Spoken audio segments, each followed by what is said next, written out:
The sort of theme in my life has been that I'm just a very curious person by nature. Always want to know how things work. I was one of those annoying kids that always ask questions. Profmed Future Professional. Shared values, one future. In today's episode, I'm talking to the accidental entrepreneur. That's right, Aisha Pandor, one of the most humble South Africans I've ever met, but she has huge amounts of reputation. She has a PhD in human genetics, and now she's one of South Africa's most formidable entrepreneurs. She is the co-founder of a platform called SweepSouth. It is touted to be a potential African unicorn, which is $1 billion business. I mean, that's a huge thing that's being branded about all the time. But you've had huge investments. You have had led some of the greatest fundraising rounds across the continent. You're spoken about at conferences, at global level, on a daily basis. I know you don't like to brag about yourself. So let me do the bragging today. But Aisha, tell us about your journey, because you started out as a wanting to be a humble professional, PhD, human genetics, textbook stuff, do the education, wear the gown and cap. And here you are, taking over the African continent with your tech play. Yeah, trying. Thanks, Mike. So, I think there's a lot of sort of fun to our journey and a lot of unexpected twists and turns. Going from, I sort of jokingly like to call the journey going from PhD to cleaning homes. Which is how my mom phrased it when I told her that I'd be leaving studies and sort of, going to start a business. I started off as a science student, so, studied science at university. The sort of theme in my life has been that I'm just a very curious person by nature. Always want to know how things work. I was one of those annoying kids that always ask questions. Did you break the toaster down? Did you take the microwave apart? Exactly. And then, want to know how things work. Sometimes couldn't put it back together. Sometimes could. My dad eventually bought me one of those little chemistry kits and was like, play with this and stop ruining everything in the house. So, I've always just been curious, and that sort of led me into going into science as a field. The funny thing is I wasn't actually that good at it at varsity. I sort of scraped through on a lot of my subjects, but once we started getting into subjects where you could do your own research, I really enjoyed it, and so decided to pursue a PhD. And as I was getting towards the end of my PhD, I kind of thought, what am I going to do after this? As an academic, what will my life be like? And I think more importantly, what will my contribution to South Africa be? And your parents, they must have been what? Academics don't make a lot of money all the time. No, my parents were both teachers, so they were thrilled. They were, and very happy with the fact that I'd gone from sort of struggling, partying varsity student to now someone who was serious and was going to complete a PhD. Awesome. And off the back of that, what kind of stuff were you researching? What was the thing that was really driving that curiosity? I was looking at gene therapy for inherited blindness. So the genetics part was kind of looking at inherited diseases, looking at what causes them, and then trying to figure out how to fix them, which I think has a lot of themes in common with entrepreneurship, right? Like you look at a problem, you try to understand the problem space, and then the entrepreneurship part is like, actually, how do I solve that and make it applicable to hopefully a wide group of people.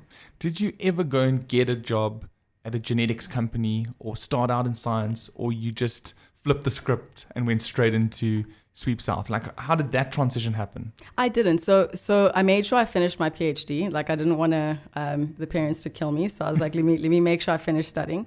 And I studied business in the last year. Basically, I was writing up my thesis. I studied business, and I knew that I knew by that time that I wanted to do something that had wider impact, wider sort of, I suppose, wider resonance with my own potential and what I wanted to do. And I kind of thought of myself as this young South African girl, have had a lot of opportunities, went to good schools. I went to a good university, went to a good sort of really academic school in Cape Town. And I thought, how do you put that sort of thing to use to actually benefit South Africans? So jumped straight into, from finishing my PhD, working as a management consultant. Nice. That was awesome in terms of just getting a really broad range of business experience and exposure to different types of businesses, but also like really big industries in South Africa. It's a great kind of training ground. Like, exposing yourself to other people's problems and other organizations' problems, like looking at someone else's relationship from the outside. It's a lot easier understanding and analyzing a problem in that almost third-person perspective than dealing with your own problem straight off the bat. Absolutely, 100%, yeah. And I think it came with a little bit of arrogance, I think. You know, you sort of come as a consultant and you look at these businesses and you go, how could you get this wrong? It's so easy. It's so easy. So I did that for almost 2 years. Figured out that I just was not really cut out to be employed. I think I've figured out by now that I'm pretty unemployable. So decided to leave that. And the networking, was that invaluable? The people that you met within the management consulting space? The networking was great. I think more than that, though, the exposure to really solid professionals. You know, I could see what someone who's really good at their job looks like. I could see they were really good managers, both at the businesses that we consulted to, but also within the consulting firm. Just excellent at management. And it gave me a good taste coming from an academic world where you sort of, you know, you're working by yourself with your PI, your professor, to an environment where you've got a bunch of employees, you need to motivate them. How do you do that? And sort of, you know, what are the examples of good ways to do it and then ways where, you know, it's not really working that well. And then what happens after those 2 years? You're working on a side hustle coming to life, thinking about drawings on napkins, all that kind of stuff. So sort of towards the end of the 2 years, thinking about, you know, it's not quite working. I don't feel, and a big theme also in my life personally, so apart from curiosity, has also been about purpose. Like, you know, I feel like you have to do work that is aligned with your own values, your own purpose, where you see yourself being in the future. And if you're not doing that, then you need to just, you know, take stock a little bit. So we resigned from our jobs. I resigned along with my husband, partner, co-founder in the business. All of the above. Exactly, all of the above, same time, which also, again, wasn't really perceived well by the parents. And we thought about different ideas, and we liked the idea of technology businesses. We've always believed in the power of technology to really change the world at scale. And we tried out a few different marketplace businesses and sort of came across the idea for SweepSouth by chance. Our nanny was going to be going away on holiday. She let us know. We were busy trying to work on business ideas, very inconvenient timing. And in trying to find someone to replace her, we realized that there was a business opportunity here, that actually we could build something that helped busy people like ourselves get a quick replacement for a nanny or domestic worker. But in doing that would also be helping people who work in this industry who are unemployed or underemployed to find work opportunities. What kind of stuff did you tinker with before settling on the SweepSouth concept? What didn't work? So we liked marketplaces. I like the idea of building a platform and having that platform serve two sides. It's also a really challenging business concept because you've got to try and balance two sides of a marketplace. Multiple hats, multiple audiences. Exactly. And you always have this imbalance between, you know, supply and demand and trying to make two sides happy. Yes. So we worked on a tourism marketplace, which we called SweepSouth, which is, fun fact, actually still the registered name of SweepSouth. Okay. Because that's, you know, that was the business that we registered at the time. And it was a tourism marketplace.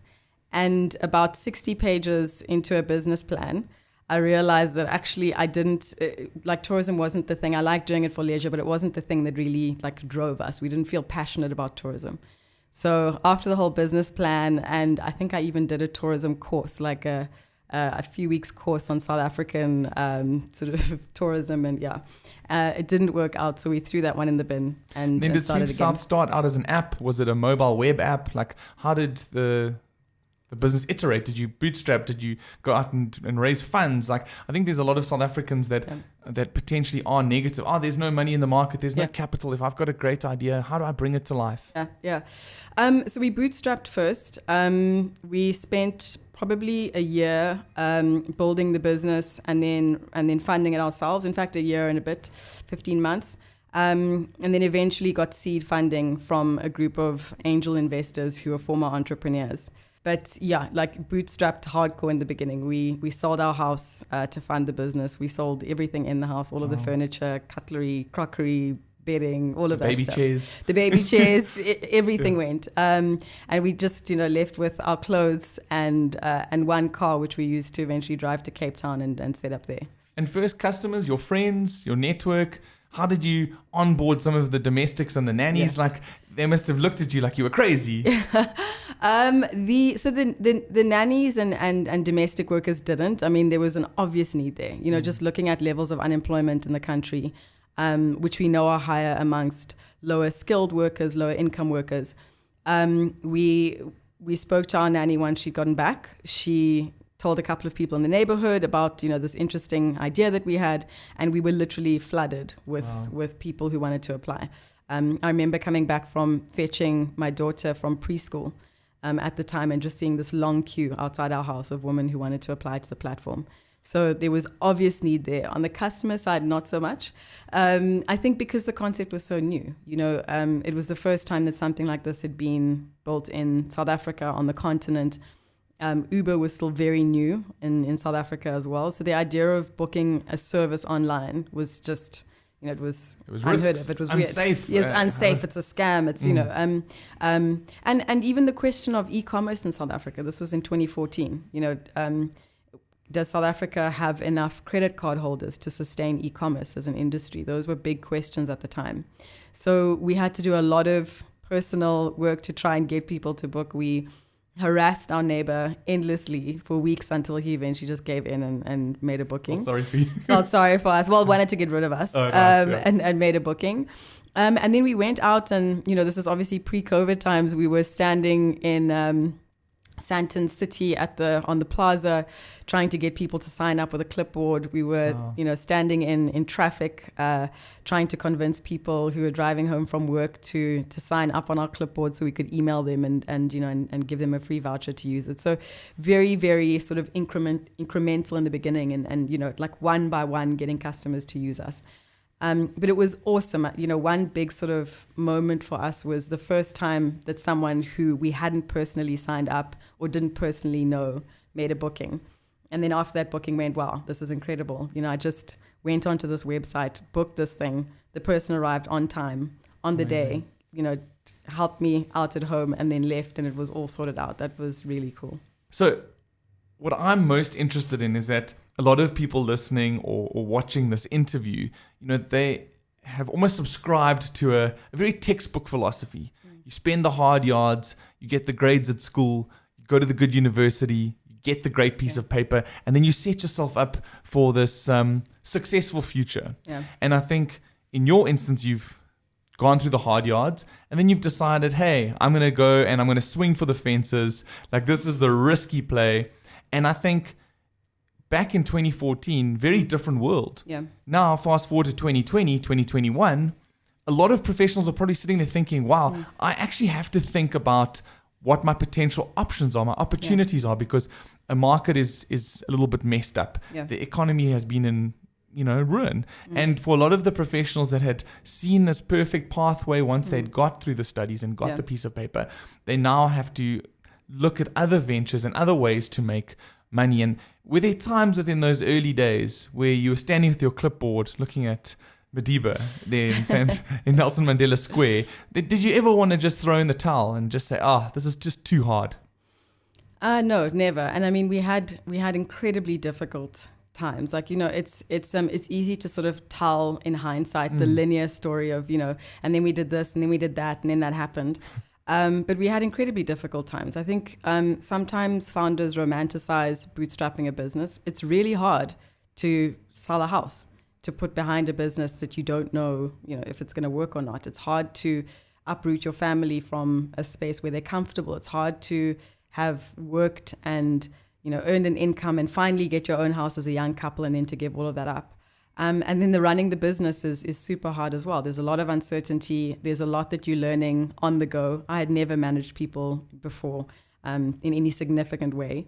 And I was learning all of this for the first time. I was learning about tech. I was, you know, trying to do Python courses so that I could understand the technology side of the business as well.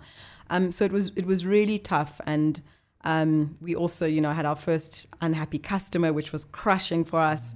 So it was really tough. But I think we had a strong conviction about the solution that we wanted to bring about. And actually more than that, a strong conviction about the problem. Because I think we were more flexible about the solution. You know, if it wasn't, I don't know, we started off with a web app, and there were a lot of iterations. And then so website, there were a lot of iterations. We eventually built an app until when we were comfortable, enough to say, let's commit what we've built to something that's going to sit in an app store, and we have to go through, reviews to try and change it. And it's real. It's exactly, and then it's real, and and there's a lot less sort of messing about. So, but we had high conviction in the fact that this problem around convenient access to home services was a real problem. More importantly, the problem around domestic workers and their access to work opportunities as people who really drive South Africa's economy. We had high conviction that problem existed and needed to be solved, and that we were the right people to solve it. And it never gets easier. I mean, there's that whole Silicon Valley lie where it's just exactly like you said, startup stories are romanticized. Yeah. People read in the press that Musk is worth a few extra billion today. Yeah. But the reality is, I mean, if you guys fundraise 100 million rand, it's not 100 million rand that you've got in your pocket, or you don't have the ability to go out and buy some Ferraris. The kids don't have the zooped up like baby chairs now. Like, I think that's always the challenge, right? Is that entrepreneurship never gets easier. You step up, and as you step up to that next level, whether it's bootstrapped or fundraised, there's just a new challenge around the corner. Yeah. I think I think entrepreneurship for people who choose this journey is sort of analogous to being in a long-term relationship. It doesn't get easier. Different things come up, but you make this commitment, and also you keep on, you get back, right? And so as much as it gets harder, in fact, and the problems just get bigger and more sophisticated as you go along, if you're building something that you feel really passionate about, you keep on going back to that. And there almost is there's no other option. As I said, unfortunately, I'm not someone who works well in the corporate space.